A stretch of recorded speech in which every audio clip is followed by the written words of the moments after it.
Good evening, everybody. Welcome. I am TK Kugler, managing partner at Wasabi Ventures. With us tonight, I've got George Adams, and he is bloodstock stallion, all around encyclopedia genius, and much of the brains behind what we do on the breeding side at Wasabi Ventures. That's for sure. And Michelle Kugler, my darling wife, is also here, representing the official side of Wasabi Venture Stables this evening. And this is always one of our more popular webinars that we do every year, where we talk about the graduate program. This is our third year of doing this, and where we release our homebred yearlings and talk about those who are the ones that are entering the racing program, and we'll talk about the graduate program. So you'll hear a little bit from me and a little bit from George, and what George says is probably will sound a lot smarter than what I say, but that's, sort of par for the course. So I'm going to kick this off talking about the graduate program, and I just want to give a little background. We're little over 6 years at running Wasabi Ventures stables. And when I started it, and I kicked this off, I actually did an interview, and someone asked me, well, why are you building it the way you're building it? And I said at the time that in my lifetime, I want to create 3,000 new owners that'll join thoroughbred racing. And I wanted to create owners. And I wasn't necessarily talking about the micro share approach, but what I wanted to do was actually create owners who would learn best practices, learn to be great owners, and become full-fledged owners of racehorses, and maybe even go and do that outside of Wasabi Venture Stables at some point if they have the wherewithal, and that's really their desire too. And my goal was to create 3,000 of those people who were not owners before. And I didn't have the idea of the graduate program at the time, but that came out. Like many things, you iterate and you've come up with ideas and you throw those out there, and the graduate program was what came out of it as a good stepping stone. So it's really the next step for a club member. It's really becoming a full owner of a racehorse. We only offer it on yearlings and broodmares, and it really is meant to be a way for you to quote unquote safely as any of these situations can be in horse racing, a chance for you to safely become a full owner. And so details of that program: you're going to become a 20% owner. You're going to be a listed owner. And you can list as your own stable. You could list as an individual. You can list as an LLC. We can talk all through that if this is something that's interesting to you and what that means. We only offer 2 slots per horse. Obviously, there's only 100% of a horse, and 2 slots means that 40%. If we get 2 graduates in on a yearling, 40% is owned between the graduates. 60% stays with Wasabi Ventures stables, and it's a bill of sale transaction. I literally send you a bill of sale.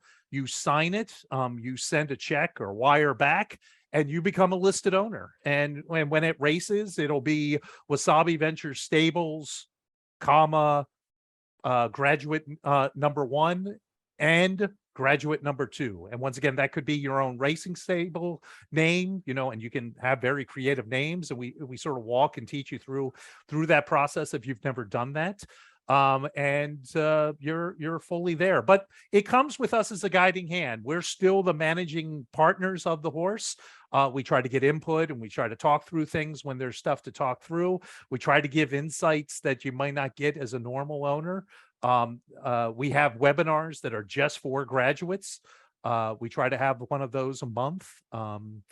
and you get to use your silks. If you don't, 1/5 of the races, we get to use your silks. So literally 20% of the time is going to be in your silks. And we talk you through how to, if you haven't never designed your own silks. We even use Matt Darby of Speed Silks. He's a member of Wasabi Venture Stables, actually. Or you can use others who may design silks, but we walk you through that. Interesting aspects here is that, just to remember, I gave you all the fun parts. You are a licensed owner if you become a graduate. That means you're going to have to go get a license. You'll work with the National Compact. You'll have to go get fingerprinted. You'll have to pay all the fees that go with being a licensed owner. And the other thing is, you're getting monthly statements / invoices. That's a two-sided coin there. So if a horse, once it gets to racing and it's running, if it earns purse money, you get paid out your purse money. You get your prorated share, but you're also getting bills every month. You're getting 1/5 of the bills of that horse, and you're getting what the actual bills are.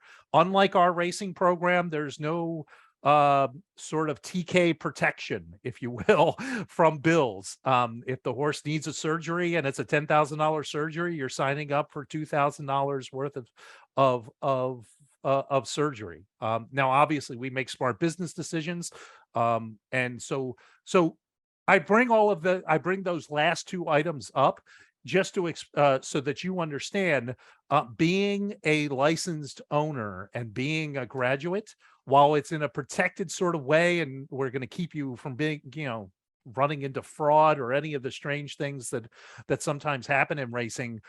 This is not something for someone who doesn't understand that they're signing up for real expenses.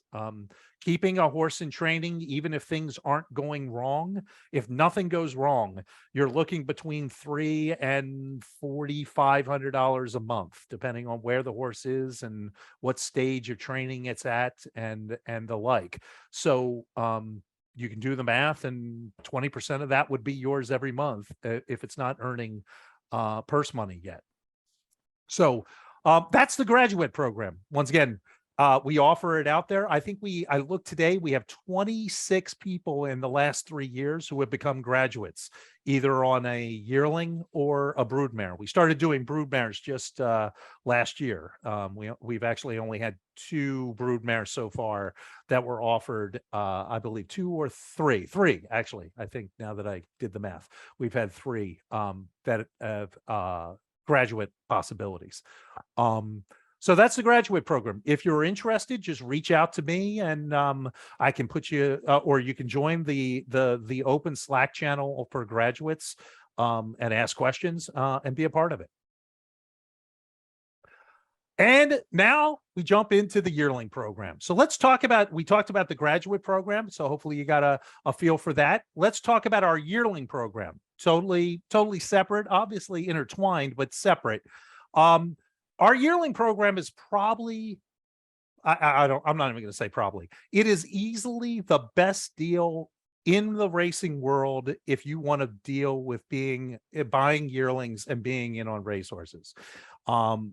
It comes with much of the protection of our racing programs, meaning that if there are no ongoing expenses or risks beyond the initial payments, just like all of our racing offerings.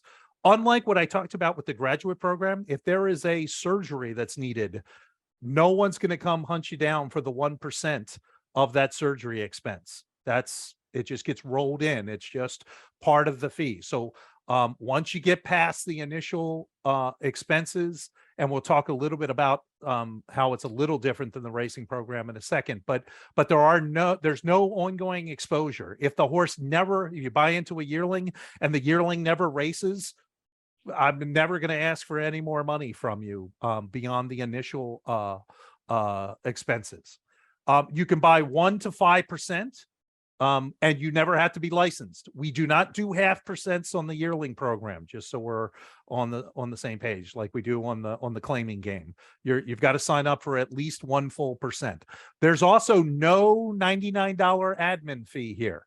So, like we have in our claiming game, claiming program, for those horses, there's no $99 admin fee.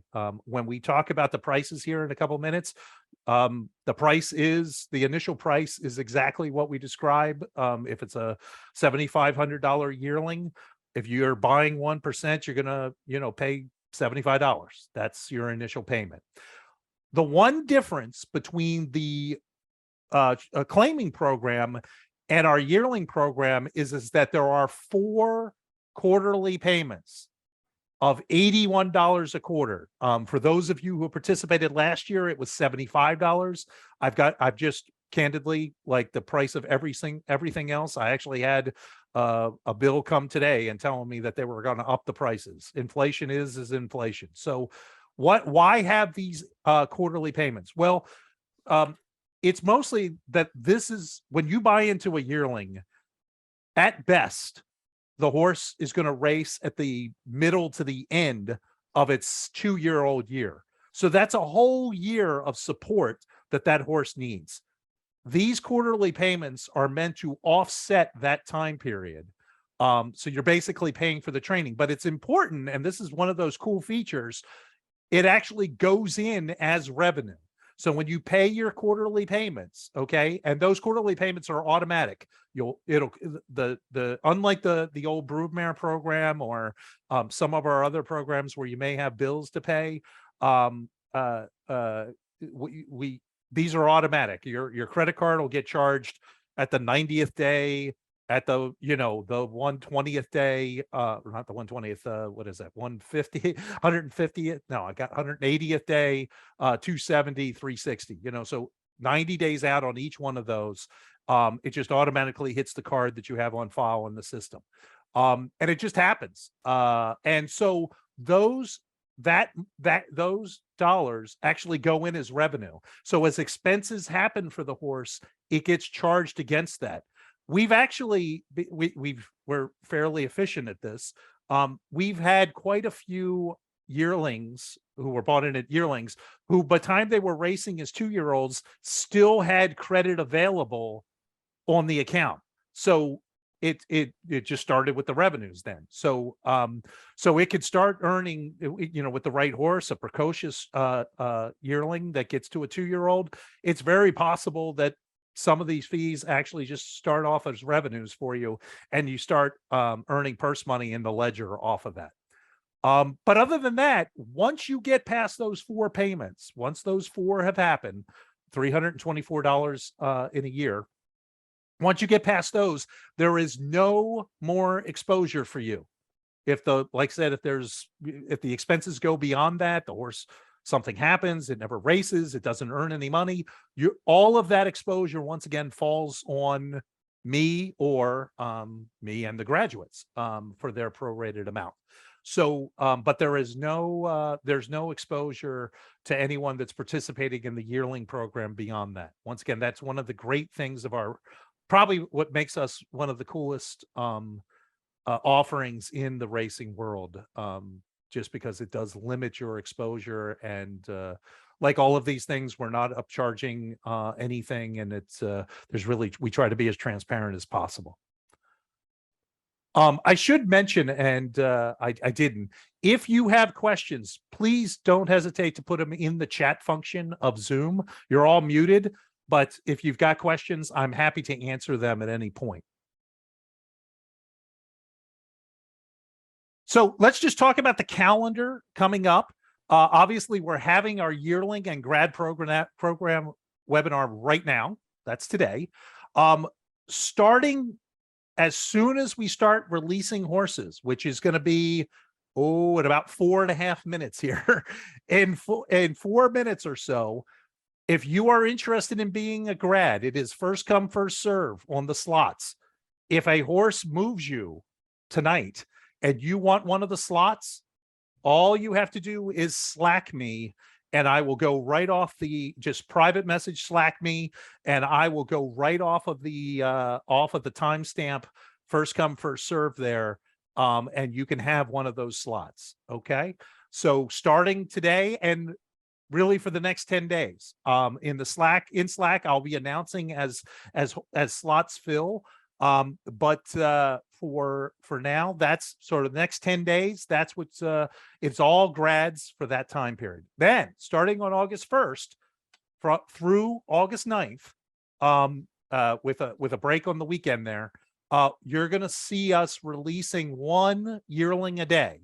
And that is the order right there.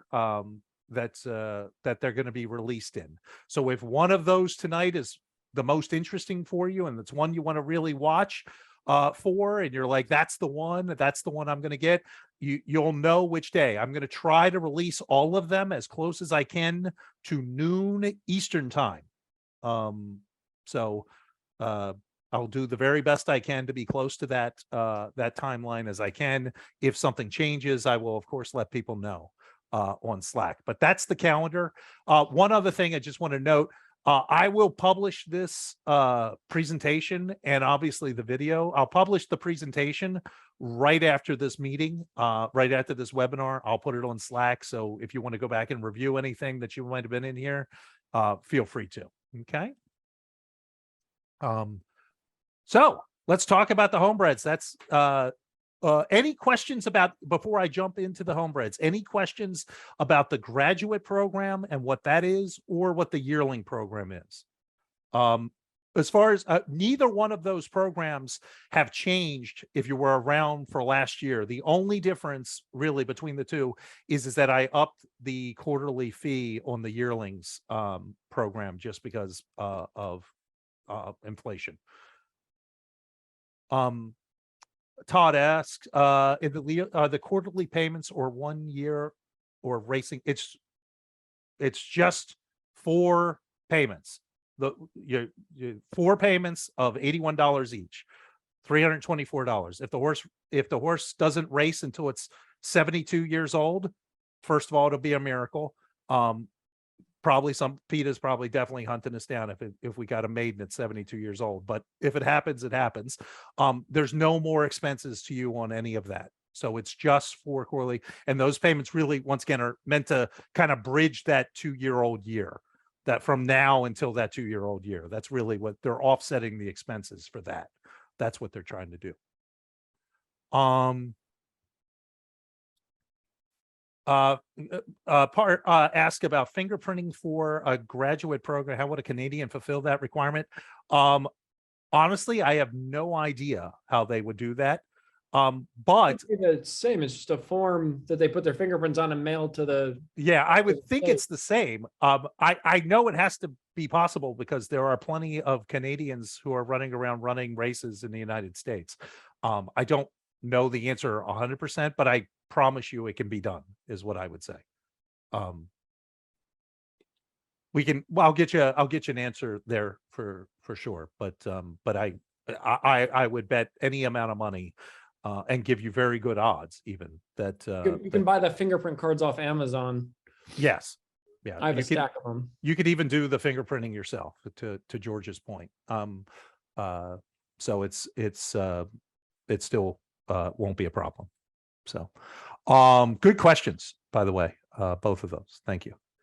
All right, I'm going to go ahead and jump in here and talk about our first one. This is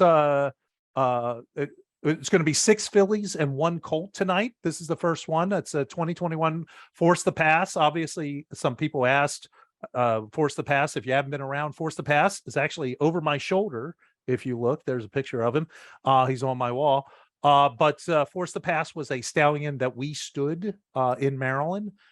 So we have a handful of his babies this year. This is his first crop. And analyze your spending. So this is a New York bred, Maryland sired. For those, you'll see this price from the consigners appraisals. What we do is we actually get 2 consigners independent consigners. They go, they analyze the horses, they do appraisals. We take the average of those two, and that becomes the price. Because we're not running these through a public auction, because the expenses would be silly. We'd be paying silly money and wasting money. So we've come up with this way to make it as fair as possible. We do the appraisals, that becomes the price. So a graduate slot, once again, is 20%. So that's $1,500. And an individual percentage is going to be $75. So that's and somebody's telling me I misspelled Demarchier, so I will try to fix that. I probably spelled it 3 different ways throughout the PowerPoint. You can tell I don't speak French is really what you should take from that. Anyway, George, if you want to talk a couple minutes about this filly. Absolutely. So she's New York bred, which means she's eligible for all of the New York bred races at Saratoga, Belmont, Aqueduct, and the Finger Lakes. She is Maryland sired, which means she's eligible for the Maryland Million, and most of the restricted races in Maryland are for either Maryland sired or Maryland bred. So she has two pathways to restricted races, or regional restricted races, available to her. She is actually, Analyze Your Spending was our very first Wasabi brood mare. This filly, it was not one of the 2 consigners that we used for the appraisals. We had another consigner come out earlier this year. Actually, they asked us if they could, for purposes of seeing what we might sell with them at Timonium in October. They thought that this filly would be something that the pinhookers would really like if we had chosen to take her to the sale, because she looks quick and she looks early. She is not the sort of biggest, stretchiest horse. She is probably not going to go 2 turns, but she is going to go as far as we want her to, as fast as she can. If you just look at her, you can see how big her hindquarters are, and her dam, or Analyze Your Spending, is half to a 2-year-old stakes winner. And Analyze Your Spending debuted for Todd Pletcher and Mike Rapoli, who just won the Belmont with Mo Donegal this year and have had plenty of other good horses. Analyze Your Spending actually raced for them. She debuted in April of her 2-year-old season, even though her actual birthday was not until June, which I think is actually, you can't do that anymore. I believe they've since changed the regulations such that you have to be 2 years old on the calendar before you can actually race. But this filly, Analyze Your Spending, the dam of this filly, ran 19 times, and all 19 of those races came before her actual 3rd birthday. So this filly looks precocious, and she is bred to be precocious. She is a very, very nice, quick, blocky filly. She's gonna go fast and be early. Cool. And I should note, all 7 of the horses that you're going to see here, all 7 yearlings, are already in training down at Middleburg with Zoe Valvo, who breaks our babies. So they're already have moved off the farm. They were all moved, I believe, last week. I think it was 10th, last week. whatever the 10th was. Yeah, whatever the 10th was. Sunday the 10th. So 10 days ago or so. So all of them have already moved there. None of them are still still at the farm. They've all begun their process here.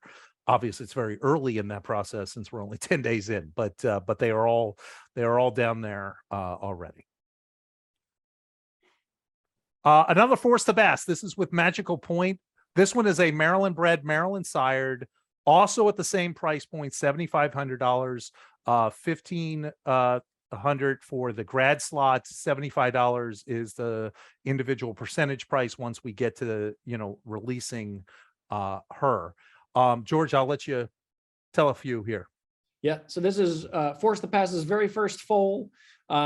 She, again, those consigners that came down earlier this year, they really like this filly. They said she's a very typical Spitestown looking filly, which is Force the Pass's sire, and also the sire of Munnings, who is one of the hot young stallions out there. You can see she's a little bit longer bodied. Again, very big hind end on her. She looks quick.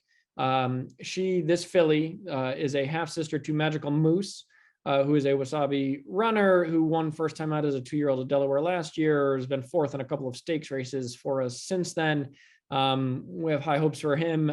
This filly is, again, very nice. It's a very nice female family. Magical Point is out of a full sister to Include, which if you follow me on social media, you know that I am probably Include's biggest fan as a sire and broodmare sire. It is a very deep, active family.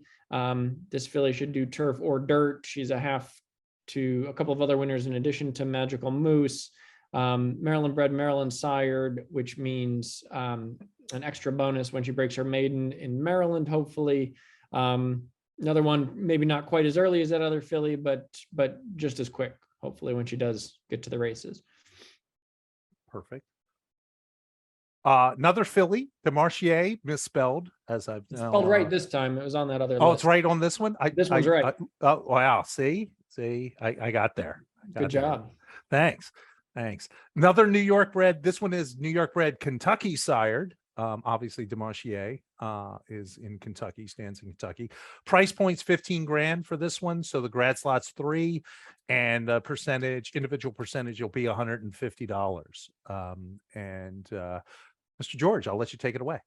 So DeMarchelier he was unbeaten in his first 3 starts for Chad Brown, maiden allowance, and then a grade 3 at Belmont. He took a bad step in his 4th race and was retired to Claiborne Farm, which is one of the oldest and most prestigious farms in Kentucky. He was owned when he raced by Peter Brandt, who paid somewhere between $400,000 and $500,000, the equivalent of $400,000 and $500,000 for him as a yearling in Europe. He is a son of Dubawi, who is currently the best living stallion in the world, or the most accomplished living stallion in the world, with some ungodly number of grade and group 1 winners to his name, already 54 or so. There was an ad for DeMarchelier in the TDN, or the Blood Horse Daily, this morning, where already 4 sons of Dubawi have stakes winning percentages of their offspring above 10%. DeMarchelier is probably the best bred of them so far. This filly is from DeMarchelier's first crop. She is out of a mare called Super Mama, who was a $150,000 yearling, also trained by Chad Brown. Very nice European pedigree for Super Mama, going back to, it's an Aga Khan family. The D family. Dolnia is one of the more recent Group 1 winning members of this family. A lot of turf, both top and bottom here, DeMarchelier and Super Mama. They run plenty of turf races in New York, including that new turf triple that they instituted a couple of years ago. This filly is you can look at her, she's beautifully balanced front and back, match up her hip and her shoulder, very strong looking filly, plenty of leg to her, really just really nice filly, going to be all turf, but they pay good purse for turf races. So yes, sir. Going to be very popular, I believe. The Jimmy Creeds have been popular. We have a lot of Jimmy Creed fans floating around in the club. This is with the Rockport Dancer. So Maryland bred, Kentucky sired, price point's 25,000, a grad slot. So that'll put a grad slot at 5 grand, and $250 for an individual. And George, I'm sure you got good things to say here. I've never heard of this Jimmy Creed character, but no, Jimmy Creed is my favorite value stallion in Kentucky. His biggest and best bred crop of horses after he had some early success are 2-year-olds of this year. He has over 100 2-year-olds. Last year, he had sort of sneaky good year with it. Last year's 2-year-old crop, he had, I think he was had the 3rd most black type 2-year-old runners of any stallion in the country. He has a horse called Casa Creed, who has won the grade 1 Jaipur on the Belmont undercard both of the last 2 years. His big 3-year-old this year is a horse called Conager, who was second as the favorite he was the Iowa Derby, not the Indiana Derby, last weekend. Big crops coming, very nice stallion, very underrated, moves his mares up. Rockport Dancer does not need the help moving up. She was stakes placed in 2 starts as a 2-year-old, eventually earned $99,000 in change, which would have been nice if she had gotten to $100,000, but we bought her before her last race, and that was part of the deal. They got to run her the last time. She won that last race, which was very nice. This filly is her second foal. Her first foal is we kept him. His name is One of the Good Guys. He is training towards his debut. Hopefully going to be a nice horse. This filly is everything you would have hoped for from a Jimmy Creed out of a Rockport Harbor mare. Medium size, but well balanced, looks quick. The women at the farm will tell you she was the boss in that field, which, there are people that believe that indicates, especially with fillies, that they are going to be very good racehorses. As Jimmy Creed's biggest fan, I am not going to bet against this filly. Just one update. We have our first grad commitment. One of the grad slots for Demontier Supermama has been spoken for. So just that leaves only one left for that yearling. We have this mare is a crowd favorite. We actually I think this may have been the very first horse that I ever targeted for a claim where the purpose at the end was that I knew we were going to breed the horse. I think if I'm going by my own personal memory, the horse could still participate, could still run a little, but she really was a horse that I had targeted and actually followed for a little while with the thought that she would become a broodmare for us. Jeff Musgrove, who's not on, actually joined our club because he owned her before this, and he has a personal love affair for Participate. So when I claimed Participate away, he had to join so he could stay with her. And Jeff's been with us ever since as an active club member. Another force to pass. I'll let you talk. Maryland bred and Maryland sired. Participate was also Maryland sired. Maryland bred. I'm sorry, not Maryland sired, but Maryland bred. Yeah, she won a Maryland Million race. They called it a stakes race, but it did not meet the black type conditions. But she was a Maryland Million winner. Participate. Yep. This is her second foal. Her first is an Irish War Cry Colt, I think now gelding, that actually Jeff Musgrove bought from us.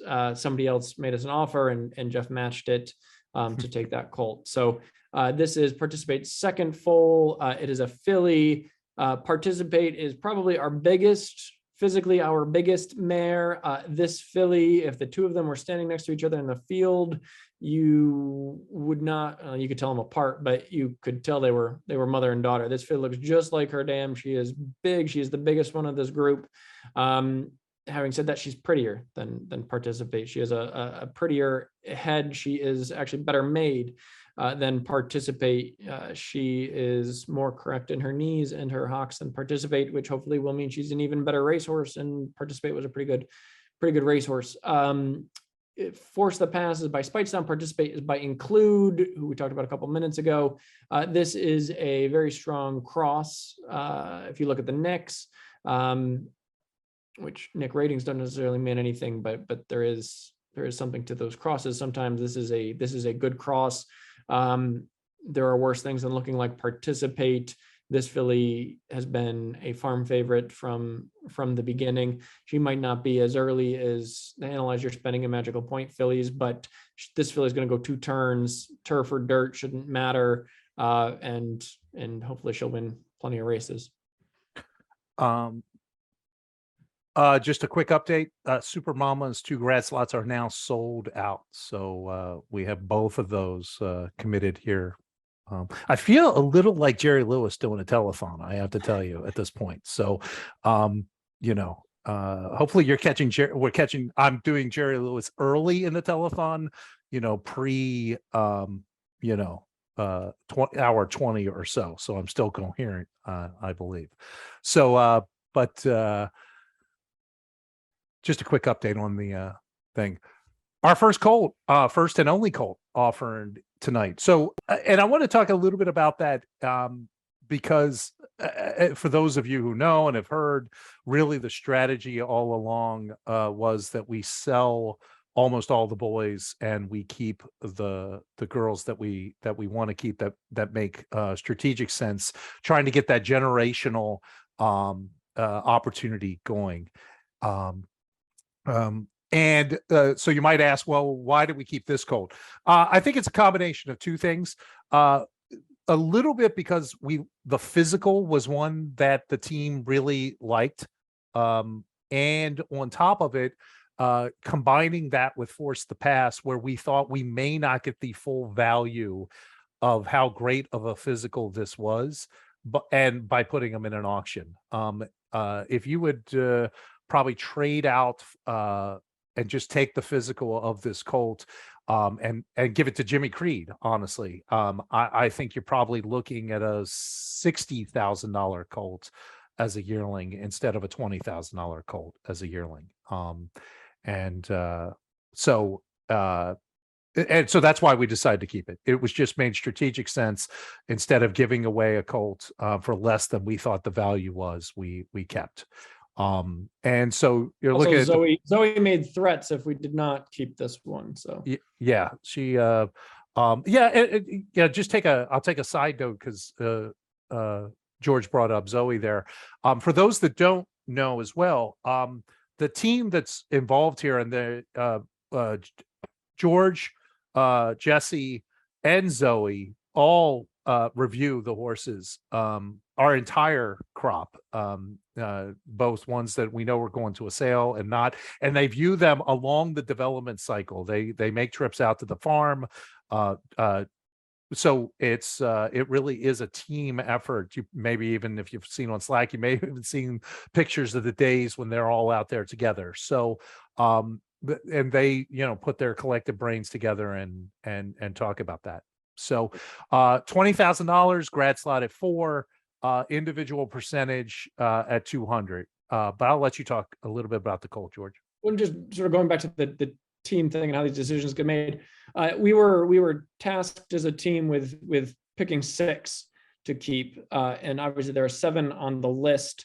We did sort of know that we were probably going to keep a Force the Pass Colt.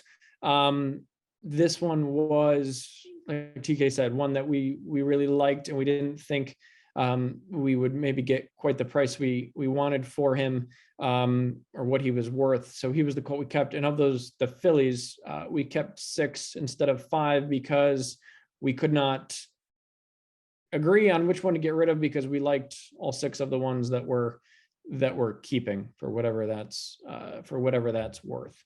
But this Colt, the Force the Pass Animalistic Colt, big, strapping, balanced, mature looking Colt. It's funny, I see these things all the time from the time they're born, and this guy had some issues when he was born that if you had asked me a year ago, I would have said we're going to end up giving him away as a riding horse. And as you can see from that price point, that is not what he looks like today from people that have not seen him. He's a monster, and Zoe actually thinks, because of how mature he is, that he actually will be precocious despite his size, because he's sort of grown into himself. He's not a big gangly thing. He's all there, and it's all put together. Force the Pass, he's out of Animalistic, who is a daughter of Animal Kingdom, who won the Kentucky Derby, the Dubai Cup, and was grade 1 winner on turf as well. I don't remember if he was a grade 1 winner or ran well on turf. Anyway, this is the second foal out of Animalistic. Her first foal could be a cougar, who breezed again this morning for us at Penn with Mark Salvaggio. She is, I believe, targeted to run hopefully within the next month or two. They run some brand new Pennsylvania sired, Pennsylvania bred $200,000 stakes races that hopefully she will be running in. One of those is, that's my hope. That's not TK and Mark haven't said that yet, but they created those races and those seem like they should hit her right between the eyes. That filly, the mare, is a big strapping mare. That first filly is a much bigger and more strapping filly than you would have expected, being by Wagelia. This colt you expect to be as big as he is, and he is very nice and should be hopefully running long on turf in Maryland for a long time. Indeed. Another force to pass, Maryland bred, Maryland sired, out of Tiz, Emily, and Jill. You'll notice the last two here are both are going to be at the price point that we're talking about here. So a $30,000 grad slot for $6,000 and an individual percentage is going to be 300. I'll let you talk a little bit here, George. Yep, another force to pass. I think this is probably the prettiest filly. She's not as big as that Participate filly or the animalistic colt, but she is more elegant than both of them. She is beautifully balanced. Second foal from Tiz, Emily, and Jill, whose first foal is an Irish War Cry colt, training in Florida. We sold him as a weanling off the mare because he was a very pretty colt. The guy who bought him intended to pinhook him, had a minor setback, and the guy is keeping him because he doesn't want to let him go too cheap because he thinks he's going to be a pretty good horse. Tiz, Emily, and Jill is from a great family. Her second dam is Lakeway, who was a multiple grade 1 winner back in 1994 when I was rooting for Phipps horses, and Lakeway was running against them and beating them in grade 1 races for 3-year-old fillies. Tiz, Emily, and Jill herself won, I think she won 4 races and placed in another 15 or so and earned $146 or so $1,000. Really nice filly, really pretty filly. Probably my favorite of the bunch. Yeah, lots to like.